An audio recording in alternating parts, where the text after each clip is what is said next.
Hey guys, welcome back to the channel. I wanted to show you guys a project that I'm working on. A set of tail lights for a Honda Prelude.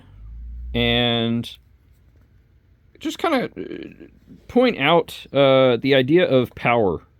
A lot of people get really confused on power and the way that it works on addressable. And really the only thing that has to run in series is your data. Power-wise, it can be injected anywhere. If I inject power here, it's the same as if I inject it at the front of the run, or the end of the run, or anywhere in the middle.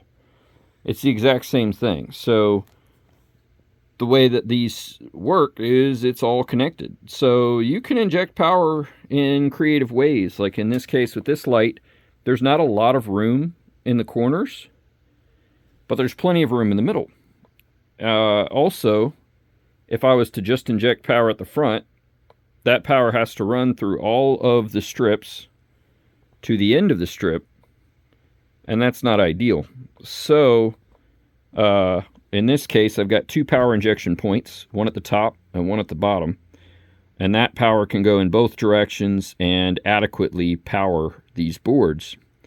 In this case, just like I did on the WRX taillight build, I do have my inverter in, and that way I can use a single connection JST on the bench, and that will transfer to the taillight as well. So I can build the second half, the back half of the taillight, to just have a JST plug. So then this will just drop right in, and all I've got is 3 pins here. The inverter's built right here, so it converts my 12 volt into 5 volt. So the 5 volt LEDs get their 5 volt, and the 12 volt goes to the 12 volt boards.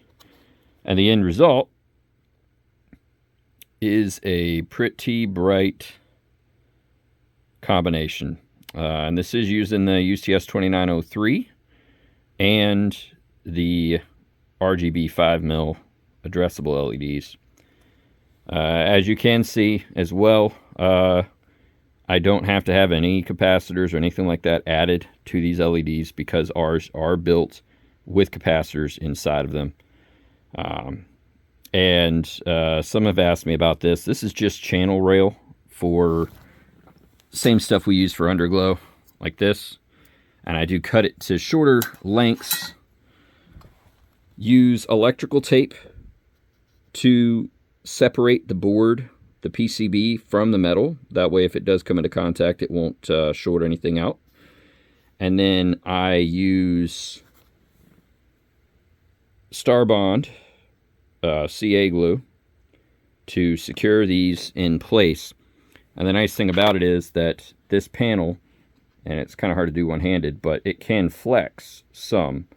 So that way, just having little single points, the boards will flex, these will flex, everything can flex without having to worry about anything popping off. And that's another benefit to the rigid versus using the flexible PCBs.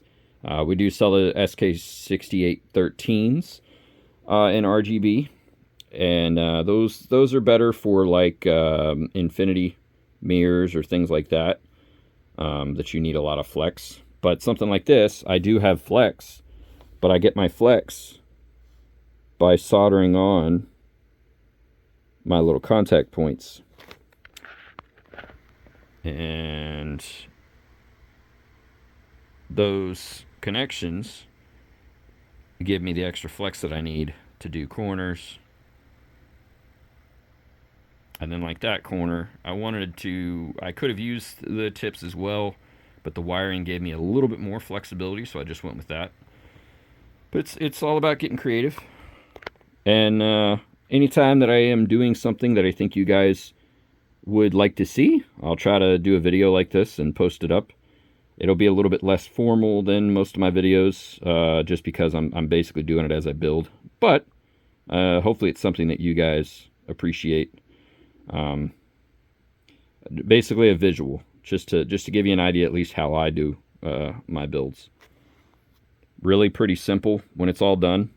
This did take quite a bit of time because there is a heck of a lot of LEDs on it. But install will be very simple. So, thanks for watching.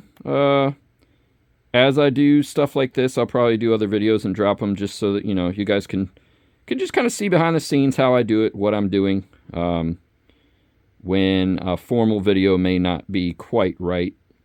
These little short videos just get the point across simply. So, thanks for watching. Don't forget to subscribe, like, and all that jazz so you don't miss any future videos. And go to nextlevelneo.com for any of your retrofitting needs.